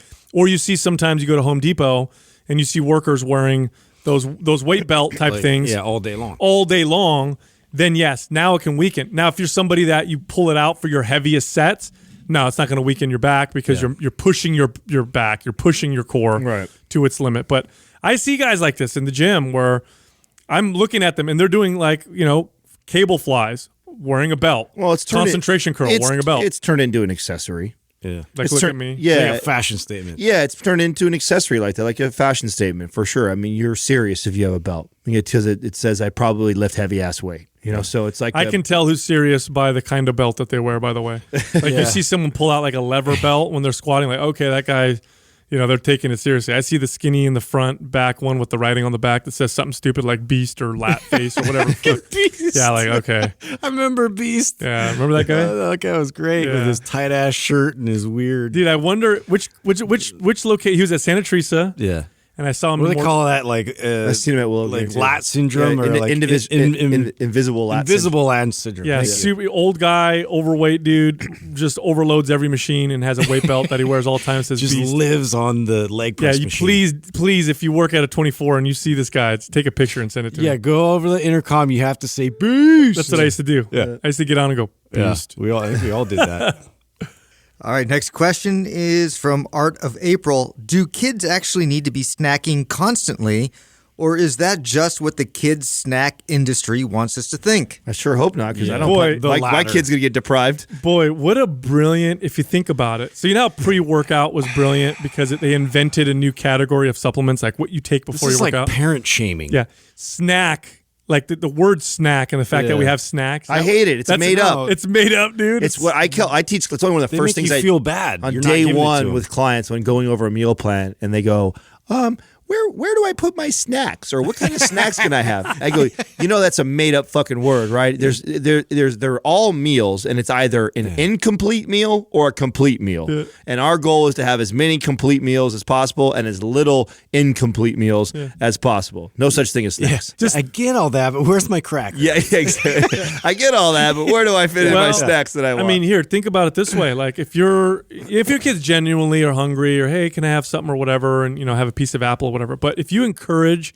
your kids to be snacking all the time, think about the food relationship that you're creating in a child. Yep. You are teaching this child that they're most comfortable with food, constantly feeding themselves. Yeah. Where do you think that could go wrong as an adult? You know what I mean? So I'm a little kid now, and I hurt myself. Eat a snack. Now, that's cool. Oh my God, I love that cartoon. Eat a snack. Oh, my friend's over. Eat a snack. You are now connecting food to every single emotion that this kid's having throughout the day, and let me tell you, that turns into I've seen problems. Crazy examples of this. And then Courtney was even telling me about she helped out at the school for like a field trip, and like one of the moms had literally like a snack for every kid before they got into the van, like during the van, like as they're walking around, they had to have something they're munching on, and then lunch, and then, the after snack. It was like literally like 5 snacks that she had planned throughout the day. Bro, in my culture, in the old school Italian or maybe even Southern Italian culture, this is a sense of pride among mothers. Is how much they get crammed down your gullet, dude. How effective and good they are at making your kid eat more food. They literally, this is what they brag about. Like my mom is known. She's well known for being a good kid feeder. Like everybody knows, like, oh, your kid won't eat. Oh, have Josephine. Make sure give him to Josephine. She'll get him to eat. She's got a black belt. She's brilliant at it, and she is. She's like, she'll distract the kid, read him a story, fucking. But before the kid knows it, he finished half the meal. He's like, why am I so full? Yeah. Like this is. So I grew up around this, dude. I remember when I went to Italy when I was 12. I went to Italy when I was 12, and I'm a skinny kid. I can't gain weight for the life of me. I gained, I think, 7 pounds that summer because I was with my grandmother, and she was incessant, would follow me around with food constantly. And I finally was like, the only way I can get this woman to leave me alone is to take the food and eat it. I feel like bodybuilders should hire her. Oh, dude. I told you guys the story of my cousin when he got divorced. He got divorced, and then he changed careers, so he lived with my grandparents for, 6 months or whatever. In 6 months, he gained 20 pounds. Okay? Wow. My grandmother, he would wake up in the morning, and he'd come downstairs, and you would have a fucking spread for breakfast, including pasta and meat and egg, like breakfast foods and dinner foods. All out. Oh she would fill his bowl of pasta, and I remember I'd get on the phone with him, and he would be like, I don't know what to do. And I say, just tell her limits, like give her limits of what you can do. So he says, okay. He goes, Nonna, he goes, the pasta cannot go higher than the bowl. Okay, so if you give me pasta, so the bowl size increase or no, what? No, it gets better. He goes, it can't go higher than the bowl. Yeah. So she's like, why? I don't understand. And he's like, no, listen, I eat too much, just the bowl. She's like, okay, no problem, I understand. So she takes his bowl back over to where the pot of pasta, because it was fucking overflowing. She takes it back over, and he's watching. You know what she does?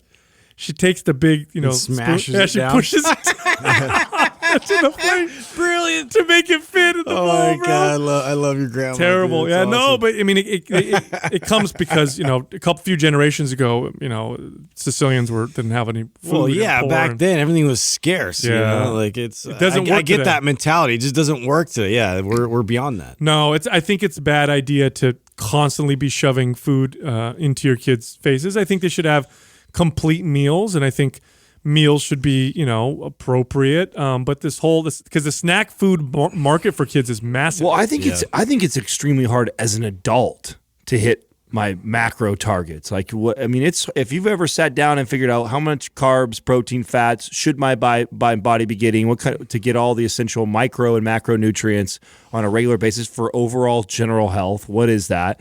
And then you decide, I'm going to set out a plan to try and eat accordingly to hit these targets on a regular basis. It's fucking hard as an adult. Mm-hmm. So if you're training behaviors in a kid that allows them to have fruity snacks and then crackers here and the Cheese Whiz thing here, and you talk about you're for sure falling short on a very regular basis, and you're setting them up for these bad behaviors. So now, and I am very understanding to how unrealistic it is to meal prep for your kids, and they have to eat out of Tupperware their whole fucking life and stuff like that. I understand that, but we should always be trying to get them to eat balanced full meals opposed to snacking on anything at all. Yeah, that's always the goal, is to get them to eat when we all have, and we're sharing this meal together too. So, one thing that, and I know like with my kids specifically, like a lot of times they won't eat all of their meal, and it's like, well, okay, well, I'm just going to save that. That is your snack. It's like, no, it's not like, yeah, that was good, and now I'm hungry again. Oh, you're hungry? You have a craving, but really, if you're hungry, you're going to eat this. Right. That's the only option. You want some more steak that you left for Exactly, dinner? yeah. No, I don't want that. So you save it. So it's like we're all eating right now. This is when we're eating. And this is gonna last, and this is gonna keep you satiated. Right. But yeah, it's tough for kids because they get so distracted, and I want to get back to doing whatever crazy thing I was doing. We don't have snacks in my house because I think it's strategy silly. number one right there. I think there it's you go. silly. Here's what we have in my house that could be qualified as a snack. We have cheddar cheese. We have fruit sometimes. And I'm trying to think. Oh, and little cherry tomatoes. So every once in a while, my daughter will say something like, "Oh, I'm hungry right now," and I'll be like, "You shouldn't eat. Wait for dinner." But I'm really hungry, and I'll be like, "Okay, you can have what's in the fridge." And she may go get herself a piece of cheese and a cherry tomato, or she'll eat an apple, or maybe have some avocado, and that's kind of it. But if you have snacks in your house, that's rule number one. Like, get rid of that shit for you and for your kids. Yeah, like just having them there. Last night, this happened to me. Last night, I was up late, and I've been reducing my food intake a little bit, so I'm getting that familiar feeling of cravings because I'm starting to cut my calories. And I swear to God, if I had a bag of whatever snack in my house, I would have been very strongly hash. Yeah, but instead I'm like, we don't have anything. Do I want to go drive to the store? Nah, I'm cool. Yeah. I'll just sit here. Next question is from Paxton King. What advice would you give to a new trainer as they start their health and fitness career? Oh yeah, you know what's funny? I just wrote a blog about this. It hasn't gone up just yet, but the thing that I focused on was writing about the truth about being a personal trainer, because if you have a true, like a real purpose and passion around fitness and people, personal training is a great job. If you don't, it's the fucking worst job in the world. I'm just gonna tell you that right now. Like it is not an easy job for someone who's not super in love with fitness and people. You're gonna be, and I think this is the advice I give people is like, some people come up to me and say, "Hey, I'm thinking about becoming a personal trainer," and I'll say to them, "Okay, number one, when you work as a personal trainer and you have clients, you're always on. There is no off. If you have a client in front of you, you don't have like a normal 9-to-5 day. You could show up to work and be a little tired, right? A little whatever. You could go check social media or go talk to your coworker. As a personal trainer, you have a client in front of you, you're on all the time. Right. That's number one. Number two, if you're the kind of person that gets affected by other people's negative energy or drama, don't be a personal trainer, because you're going to hear all of it as a trainer. You're going to train 8 different people in a day or 5 people in a day, and you're going to hear about marital problems, depression, anxiety, work issues, just bad attitudes. Yeah, just people who don't want to do what you're telling them. You know, with nutrition and exercise, and if that really affects you, don't be a personal trainer. You got to be able to let that shit bounce off of you and constantly be that positive force, constantly positive force all the time. So those are the first few things I like to say. Well, we right now we're going around and we're trying to do this as much as possible. We seem to be hitting, I don't know, I'd say 1 to 2 a month where we get into a gym and we speak to trainers. And it started with Sal creating an incredible sales training. And so it was about 2 hours or so of, teaching trainers how to get better at sales. Then it's evolved to including Danny now, who takes them through the assessment piece. And we basically teach the assessment tool that's in Prime and the tools that are in Prime Pro for corrective exercise. And so now Danny's adding that. And just recently, I've started to build into it the business side and how to scale and build your business as a trainer. And one of probably the most valuable things that I think that I pieced together for trainers that help them grow their business was teaching them this. And this didn't happen. I think this actually happened after Justin. So Justin may not remember me doing this or not, or maybe you were there at the tail end. But at towards the end of my career, I was always trying to get trainers to understand how important it was to be the guy or be the girl in your gym. Even though this is 24-hour fitness that owns this facility, you should be the person inside this gym that is known to go for answers. The mayor. Because if you're working in a gym as a trainer, you're already blessed that you have hundreds of leads that are coming in and out of there all day long. If you're a private person working out of your garage or working out of a private location, you have to go generate leads, which anyone like Justin who's been through that transition and process knows that's a fucking beast. So shame on the trainers that are in gyms and don't learn to maximize this. So one of the ways that I would teach to maximize this would be this, is I'd have them, I would buy them a little journal from CVS, or what are those those $1.99 notebooks that we all had when we were in elementary school that you write in from like CVS, like a little $1 notebook. And then I would set goals for them to meet an X amount of people a day. And depending on how outgoing you are would be how far I'd stretch you as your leader. So because I interviewed you, trained you, developed you, I would know if you're a super outgoing person, like a like a Sal personality, where I could tell you meet 20 new people every day and you could hit that target. Or if I had like this really meek, shy, nervous as fuck to talk to anybody trainer who I'd probably stretch to 5 people a day. Just let's just try to meet 5 people today in your entire day. And then what I would tell them to do is, I don't want you to try and book them. I don't want you to try and sell them anything. I don't even want you to try and teach them anything. All I want you to do is find out something about them. One thing about them. And that could be anything. It could be personal. It could be health. It could be fitness. It could be what they're wearing for the day, their interest, the car they drove in on. I don't give a shit. The game that's on TV right now, doesn't matter.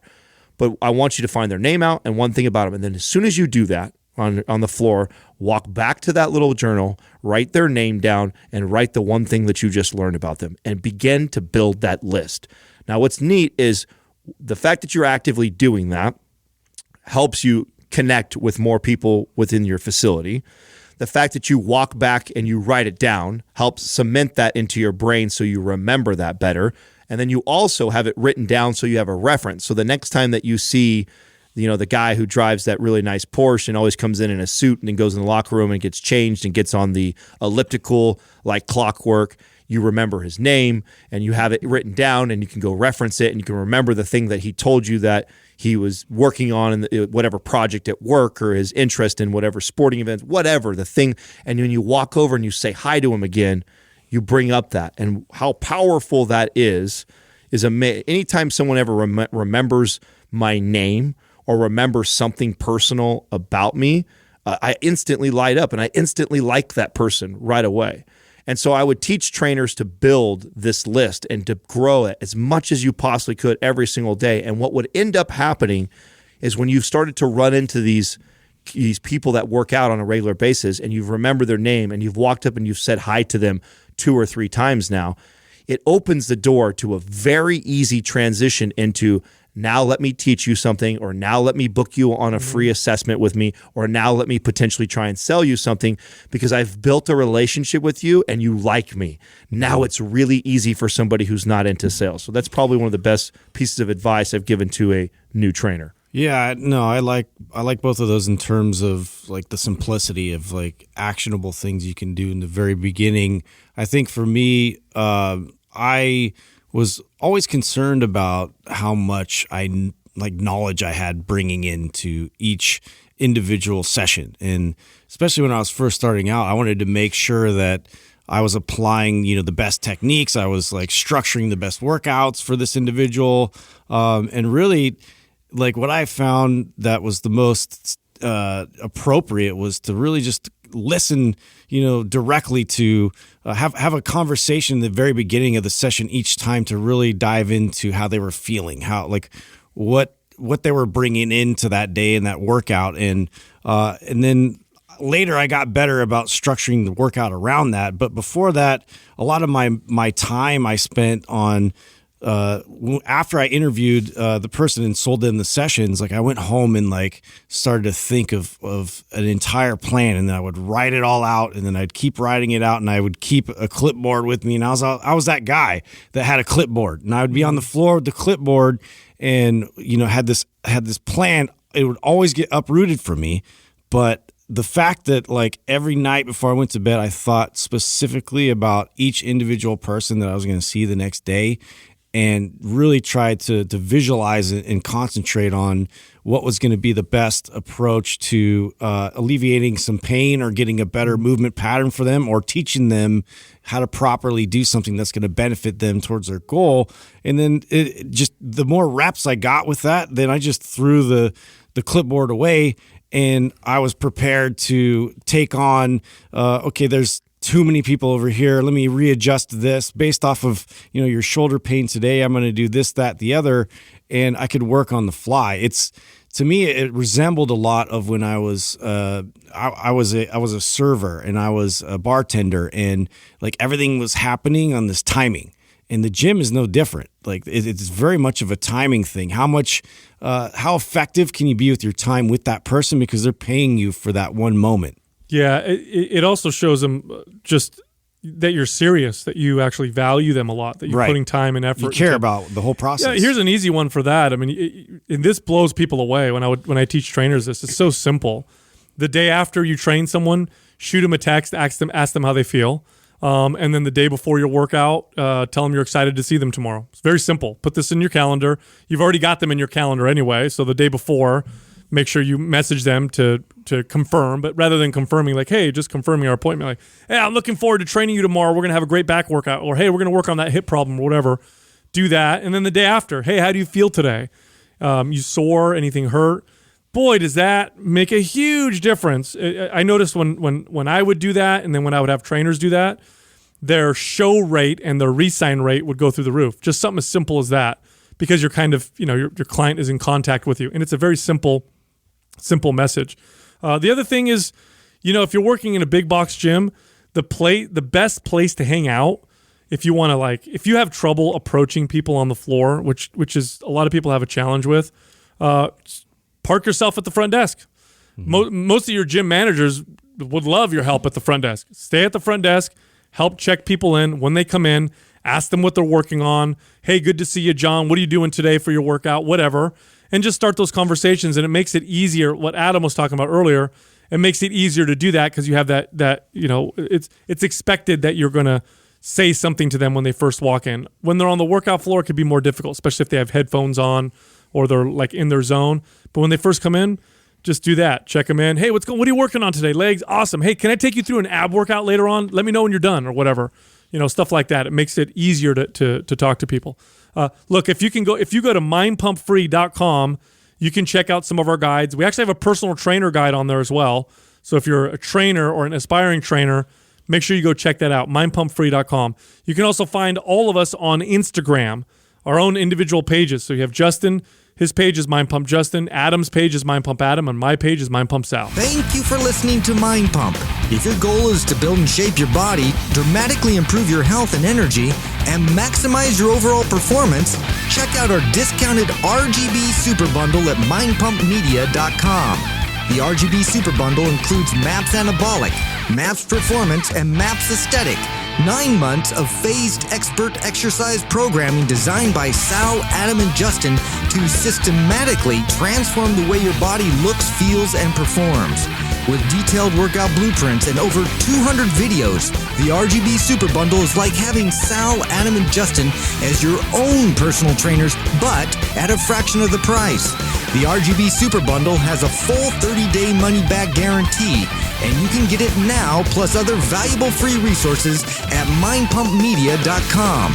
If you enjoy this show, please share the love by leaving us a 5-star rating and review on iTunes and by introducing Mind Pump to your friends and family. We thank you for your support, and until next time, this is Mind Pump.